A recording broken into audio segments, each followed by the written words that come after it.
올여름이 많이 더워서요. 이 뜨거운 대지를 어떻게 할까? 이 가뭄을 어떻게 할까? 이렇게 생각하다가도 어젯밤에 하나님께서 또 단비를 내려주시니까 알겠더라고요. 하나님이 하늘 에어컨 틀어주시면, 하나님의 하늘 수도 틀어주시면 해결이 되는 겁니다. 이 시간 이렇게 한번 함께 고백해 보겠습니다. 하나님, 내 인생에도 은혜의 단비를 부어주소서. 하나님, 내 인생에도 은혜의 단비를 부어주소서.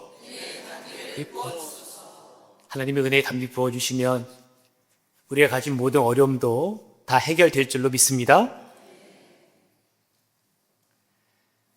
올여름은 참 무더워서요. 우리들 입에서 참 역대급이다, 이런 말을 많이 해요. 낮 기온이 40도를 오르내리고 또 이 밤 기온도 25도 이하로 내려가지 않으니까 밤에 잠을 잘 수 없는 겁니다. 창문을 여는데요, 뜨거운 바람이 들어오고, 그래서 에어컨을 틀었는데 또 잠은 안 오고, 그래서 긴긴 여름을 열대야를 지내면서 우리 성도님들 정말 수고 많으셨습니다. 이렇게 밤을 지내다 보니까 아침에 일어나도 개운하지 않고 또 하루를 시작하기 전에 이미 지쳐 있는 거죠. 그런데 사실 우리를 이렇게 지치게 하고 잠 못 이루게 하는 것은 날씨만이 아니에요. 어떤 분들은 사랑하는 가족들이 우리 중환자실이나 병실에 있어서 그 앞에서 밤을 새느라 잠을 못 자는 분들도 있고요. 이 경기가 좋지 않다 보니까 내가 하고 있는 이 일을 언제까지 끌고 갈 수 있을까? 내가 하는 이 일 언제까지 이렇게 버티고 서 있어야 되는지, 그것 때문에 꼬리에 꼬리를 무는 고민으로 잠을 못 이루는 분들도 있습니다. 또 어떤 분들은 방황하는 사춘기 아들 때문에, 그리고 어떤 분들은 또 자녀의 취업이나 결혼, 그것 때문에 눈물을 흘리면서 잠을 못 이루기도 합니다. 여러분, 열대야는요, 우리의 몸을 못 쉬게 하잖아요. 그런데 우리가 인생을 살아가다가 만나는 인생의 풍랑은 우리의 마음을 쉬지 못하게 합니다. 오늘 본문의 제자들이 마치 이러한 인생의 밤을 지나가고 있어요. 잠들 수 없는 밤, 인생에서 만난 풍랑 때문에 참 괴로움을 당하고 있는 제자들의 모습이 오늘 본문 가운데 나타나고 있습니다. 그래서 오늘은 마가복음 4장, 마가복음 6장, 복음서의 두 번의 풍랑 사건이 있는데요. 이 두 번의 풍랑 사건을 함께 살펴보면서 우리가 인생을 살아가다가 폭풍을 만났을 때, 풍랑을 만났을 때 어떻게 이 두려움에서 벗어나고 어떻게 이 두려움에서 벗어나서 승리할 수 있는지 말씀 가운데 함께 은혜를 나눠보고자 합니다. 우선 오늘 본문으로 들어가 볼게요. 우리 마가복음 4장 35절에서 37절의 말씀을 우리 한 목소리로 함께 읽겠습니다. 시작. 그날 저물 때에 제자들에게 이르시되 우리가 저편으로 건너가자 하신, 그들이 무리를 떠나 예수를 배에 계신 그대로 모시고 가매 다른 배들도 함께 하더니 큰 광풍이 일어나며 물결이 배에 부딪혀 들어와 배에 가득하게 되었더라. 아멘. 아침부터 예수님과 함께 열심히 그 사역을 도왔습니다. 그 많은 사람들 시중 들고 또 예수님 하시는 일들 돕느라 참 많이 지쳤어요. 하루를 열심히 살았습니다. 그런데 날이 저물어서 이제는 모든 사역을 이렇게 정리해 가야 되는 시간이 되었는데 예수님이 제자들에게 말씀하시는 거예요. 우리가 저편으로 건너가자. 갈릴리 바다가 있는데요, 그 맞은편으로 건너가자고 예수님 지금 말씀하시는 겁니다. 몸은요 힘들어요. 그래서 쉬고 싶어요. 그런데 사랑하는 예수님이 저 건너편으로 가자고 하시니까 힘든 몸을 이끌고 다시 배에 올랐습니다. 그런데 여러분, 이게 웬일입니까? 갑자기 잔잔하던 바다에 폭풍이 일어나기 시작하는 거예요. 여러분, 이 갈릴리라고 하는 지역은요, 지형학적인 그 원인으로 돌발성 폭풍이 자주 일어나는 지역입니다. 그런데 문제는 이 폭풍이 심상치가 않은 거예요. 바다를 잘 모르는 사람은 이렇게 보면은, 야, 오늘은 파도가 무섭다, 이렇게 생각할 수 있는데, 그 예수님과 함께 배에 타고 있는 제자들은요, 어부 출신들이 많거든요. 이 전문가들이 보기에는 이거는 죽을 수도 있는 파도인 겁니다. 그래서 오히려 전문가들이, 이 어부 제자들이 더 두려움에 지금 떨고 있는 상황입니다. 그런데 여러분, 여기서 중요한 것은 갑자기 폭풍이 일어났고 이 폭풍이 위험하다고 하는 이 사실보다 지금 폭풍을 만난 때가 언제냐는 거예요. 예수님이 가자고 명령하셨고요, 저 건너편으로 가자고 할 때 이 제자들이 지금 풍랑을 만났다는 겁니다. 여러분, 오늘 본문이요, 우리의 잘못된 믿음을 깨트려줘요. 여러분, 지금 예수님이 명령해서 순종함으로 배에 올랐습니다. 그리고 이 배에는 예수님이 함께 타고 계세요. 그런데 예수님 타고 계신 이 배에도 폭풍이 찾아왔다는 겁니다. 무슨 뜻이죠? 우리가 아무리 예수를 잘 믿어도 때로 우리에게 예기치 않은 질병이 찾아올 때가 있고요, 때로 신앙생활 열심히 최선을 다해서 살아도 우리에게 생각지 못한 그런 시련, 어려움들이 찾아올 때가 있다는 겁니다. 여러분, 성경은요, 풍랑 없는 인생을 약속하지 않습니다. 성경은 풍랑 가운데 함께 하시는 예수님을 우리에게 약속을 합니다. 지금 눈앞에 엄청난 풍랑이 펼쳐지고요, 지금 파도가 나를 삼키려고 하는 그런 상황 가운데 제자들이 서 있는 겁니다. 그런데 여러분, 이런 상황에 서게 되면 대부분의 사람들은 네 가지 반응을 나타낸다는 거예요. 여러분, 빛의 화가라고 할 수 있는 렘브란트가 그린 그림 중에 갈릴리 바다에 폭풍이라는 그림이 있어요. 오늘 시간 관계상 다 살펴보지는 못하는데, 이 그림을 살펴보면 네 가지 종류로 반응하는 제자들의 모습이 그림에 나타납니다. 여러분, 우리가 살다가 풍랑을 만나잖아요. 그런데 갑자기 만난 그 풍랑이 내 믿음을 갑자기 좋아지게 할 수는 없어요. 그런데 풍랑이 무엇을 드러내 주냐면, 내가 그동안 무엇을 붙잡고 살았는지, 풍랑을 만나기 전에 내가 중요하게 여겼던 것은 무엇인지 그것을 이렇게 풍랑이 드러내 보여줍니다. 풍랑이 일어날 때 어떤 사람은요, 경험을 붙잡아요. 내가 가진 지식을 붙잡습니다. 어떤 사람은 두려움에 사로잡혀서 아무것도 하지 못해요. 또 어떤 사람은 하나님께 따지기 시작합니다. 왜 저냐고, 왜 이때냐고 따지는 사람이 있어요. 그리고 어떤 사람은요, 폭풍을 만났는데도 오히려 예수님을 바라보는 그런 사랑이 있다는 거죠. 이렇게 네 가지 반응을 나타낸다는 겁니다. 오늘 본문의 제자들은 어떨까요? 어부 출신들이 많다고 말씀드렸어요. 자신들이 가진 지식과 경험을 총동원해서 지금 파도와 싸우고 있습니다. 바다의 잔뼈가 굵은 사람들이에요. 그런데 아무리 애를 써도 이 파도를 이겨낼 수가 없는 겁니다.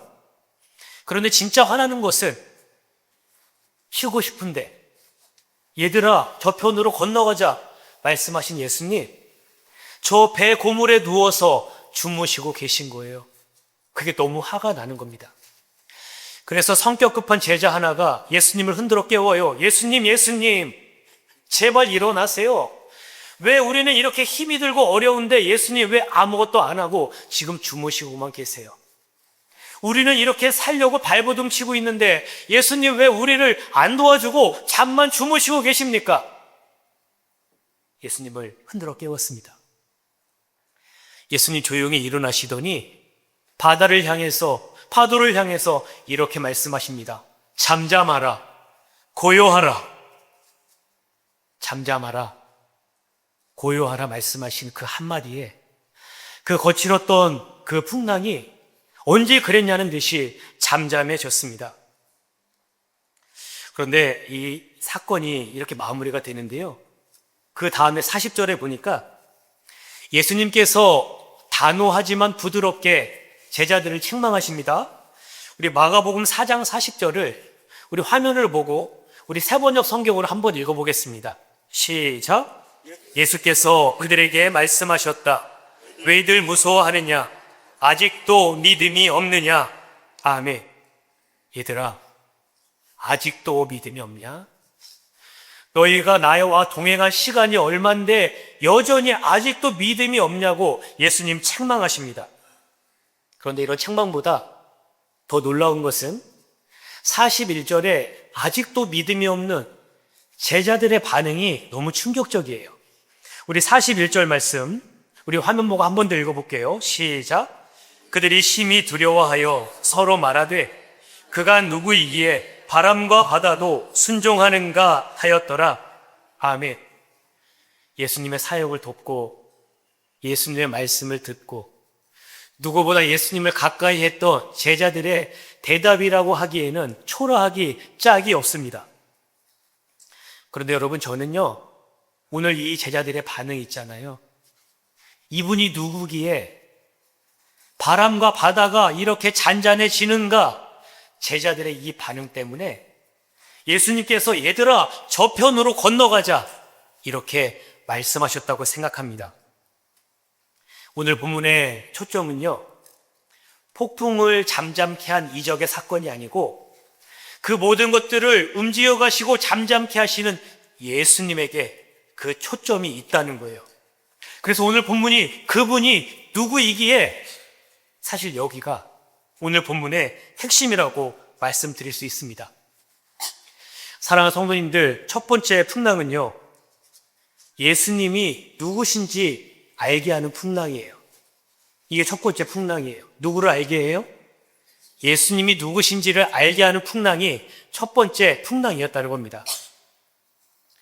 우리 구약 성경에서 가장 큰 인생의 풍랑을 만난 사람 한 사람을 들라고 하면 저는 욥을 말하겠습니다.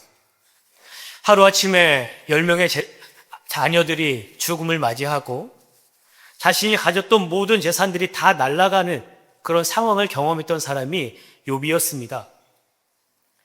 죽음과 같은 고통이 찾아왔어요. 그래서 주변 사람들이 위로한다고, 친구도 오고 주변에 있는 많은 사람들이 와서 위로한다고 하는 말이 어떤 말도 위로가 되지 않았습니다. 그런데 진짜 힘든 건 뭔지 아세요? 내가 이렇게 힘든데, 내가 이렇게 아픈데, 내가 믿고 내가 예배하는 하나님 아무 말씀도 안 하시는 거죠. 그 침묵의 시간이 너무너무 길어서 고통의 시간이 이 욥을 참 아프게 했습니다. 그러던 어느 날 욥기 37장까지 침묵하시던 하나님이 38장에서 폭풍 가운데 욥에게 말씀하세요. 욥아, 많이 아팠지? 욥아, 많이 힘들었지? 이렇게 말씀해 주시면 좋겠는데, 침묵 가운데 하나님은 이렇게 말씀하셨습니다. 욥아, 너는 대장부처럼 허리를 묶고 내가 너에게 묻는 말에 대답해라. 그렇게 질문으로 첫 마디를 시작하십니다. 우리 욥기 38장 4절입니다. 내가 땅에 기초를 놓을 때에 내가 어디 있었느냐? 내가 깨달아 알았거든 말할지니라. 아멘. 침묵 가운데 하신 첫 마디가 뭐냐면, 이 세상을 누가 창조했느냐? 이 세상 모든 역사를 누가 주관해 가느냐? 이 모든 것들을 누가 이끌어 가느냐? 첫 마디를 하나님이 그렇게 질문으로 시작하셨어요. 그런데 자신이 들었던 어떠한 말보다 하나님의 그 질문이 욥에게 위로가 되었습니다. 사랑하는 성도님들, 오늘 첫 번째 폭풍에서 말씀하시는 주님의 음성을 들으십시오. 너희는 나를 누구라 하느냐? 한번 따라해 보세요. 너희는 나를 누구라 하느냐? 너희는 나를 누구라 하느냐? 첫 번째 폭풍을 통해서 우리 예수님 말씀하십니다. 너희는 나를 누구라 하느냐고 말이죠. 그런데 여러분, 믿음이라고 하는 것은 예수님이 누구신지 아는 것에 그치는 것이 아니고 거기서 한 단계 더 나아갈 수 있어야 된다는 거예요. 예수님이 보이지 않는 상황이 오더라도 그분을 신뢰할 수 있는가? 내 인생 가운데 예수님이 계신 것 같지 않은 그 상황이 내 삶에 찾아오더라도 예수님을 끝까지 믿을 수 있는가? 이 질문에 답할 수 있어야 된다는 겁니다. 여러분, 마가복음 6장에 가면 제자들이 맞이했던 두 번째 풍랑 사건이 나오는데요. 이 두 번째 풍랑이 우리에게 이 질문을 던집니다. 여러분, 지금 제자들은요, 오병이어의 기적을 경험하고 나서 한 번 더 이 풍랑을 겪게 되거든요. 우리 마가복음 6장 45절에서 48절 말씀을 함께 한 번 더 읽겠습니다. 시작. 예수께서 즉시 제자들을 지촉하사 자기가 구리를 보내는 동안에 배 타고 앞서 건너편 벳세다로 가게 하시고 무리를 작별하신 후에 기도하러 산으로 가시니라. 저물매 배는 가운데 있고 예수께서는 홀로 붓에 계시다가 바람이 어스름으로 제자들이 힘겹게 노젓는 것을 보시고 밤 사경쯤에 바다 위로 걸어서 그들에게 오사 지나가려고 하심에 아멘. 오병이어의 기적을 경험하고 수많은 사람들이, 군중들이 예수님을 따르기 시작했습니다. 그런데 동시에 예수님을 대적하는 자들, 예수님을 반대하는 자들이 일어나서 어떻게 하면 이 예수를 잡아 죽일까 하는 그 방책을 구체적으로 찾기 시작합니다. 그래서 예수님께서는 앞으로 자신과 이 제자들에게 어떠한 일들이 일어날 것을 아시기 때문에 제자들을 먼저 배에 태워서 건너편 벳세다로 가라고 말씀하시고 예수님은 산에 올라서 그렇게 밤이 새도록 기도를 시작하십니다. 사랑하는 성도님들, 이 두 가지 폭풍 사건의 차이점이 보이시나요? 첫 번째 폭풍 때는 예수님이 주무시긴 했는데 그 배에 함께 계셨는데요. 두 번째 폭풍 사건 때는 예수님이 그 배에 함께 계시지 않았습니다. 두 번째 만난 폭풍도 쉽지가 않았어요. 그래서 그 파도와 싸우느라 정말 죽을 지경이 되었습니다. 철저히 무기력했고 불안에 휩싸였어요.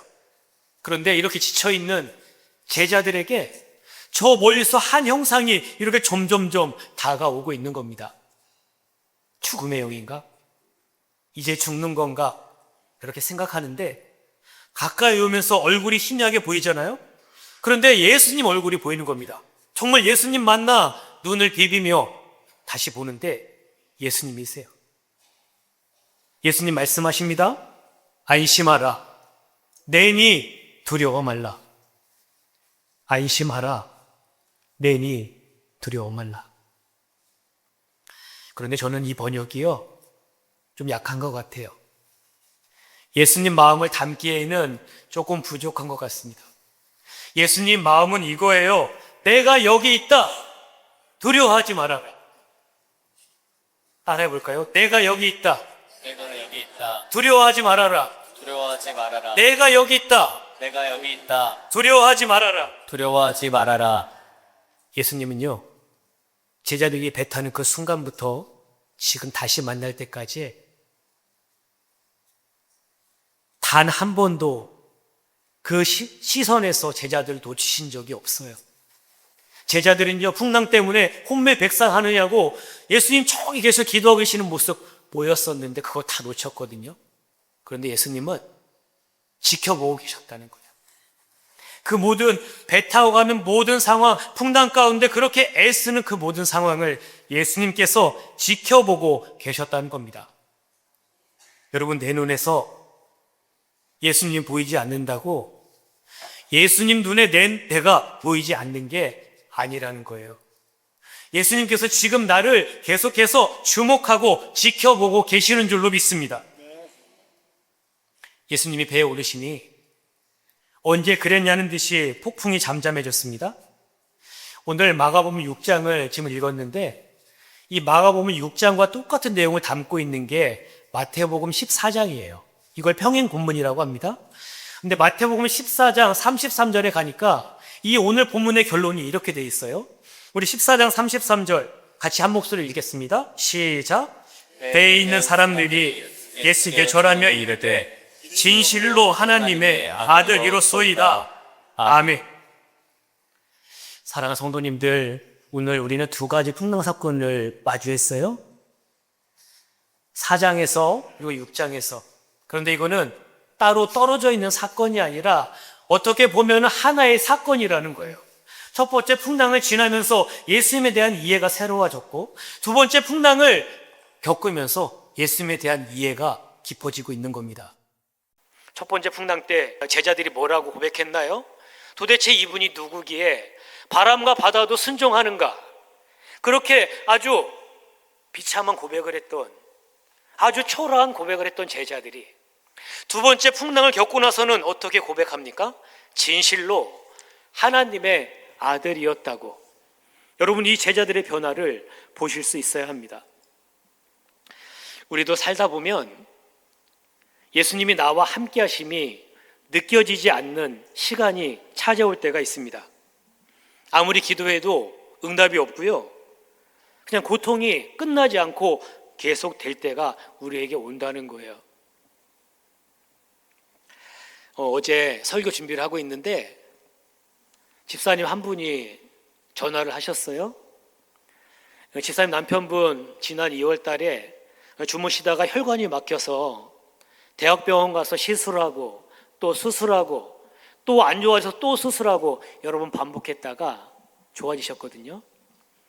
그런데 어제 전화하시면서 다시 머리에 물이 차기 시작했다는 거예요. 이 염증이 생기면 또 이게 물이 차고 하거든요. 그러면서 이 집사님 하시는 말씀이, 목사님 끝이 없네요. 목사님 저를 위해서 함께 기도해 주세요. 기도를 부탁하셨고요, 제가 기도를 해드렸어요. 사랑하는 성도님들, 이와 같은 두 번째 폭풍 속에 있을 때 우리 주님이 말씀하십니다. 그런 순간에도, 이와 같은 순간에도 내가 너와 함께 한다는 것을 믿을 수 있겠니? 그러한 시간이 찾아오더라도 너 끝까지 나를 신뢰할 수 있겠니? 너의 문제, 너의 어려움, 너의 상황들 다, 너의 인생까지 나에게 다 맡길 수 있겠니? 우리 예수님 말씀하세요. 여러분, 이 두 번째 풍랑은요, 예수님을 신뢰하며 사는 인생이 어떤 인생인지를 우리에게 말해주는 거예요. 첫 번째 풍랑은 예수님이 누구신가를 알려줬거든요. 그리고 두 번째는 예수님 보이지 않는 것 같은 순간에도 우리가 어떻게 믿음으로 살아낼 수 있는지를 우리에게 보여주고 있는 겁니다. 여러분, 말씀을 정리합니다. 사랑하는 여러분, 우리 인생에도요, 이 두 가지 풍랑이 찾아옵니다. 어떤 때는 예수님이 내 옆에 계신 것이 너무 분명하게 느껴져요. 그런데 내 안에 있는 문제가 해결이 안 되는 거죠. 예수님이 나를 사랑하고 나와 함께 하는 것이 너무 느껴지는데 내가 가진 이 문제는 전혀 해결될 기미가 안 보이는 거예요. 그때 예수님 말씀하세요. 너희는 나를 누구라 하느냐? 여러분, 또 어떤 때는 아무리 찾아도, 아무리 기도해도 예수님 응답하지 않는 것 같고 예수님 계신 것 같지 않는 그런 풍랑을 만날 때도 있습니다. 기도해도 응답이 없고요, 아무리 기다려도 상황이 달라지지 않아요. 지쳐갑니다. 그때 나를 지켜보고 계신 예수님이 말씀하십니다. 내가 여기 있다. 두려워하지 말아라. 내가 여기 있잖아. 두려워하지 마. 예수님 우리에게 말씀해 주십니다.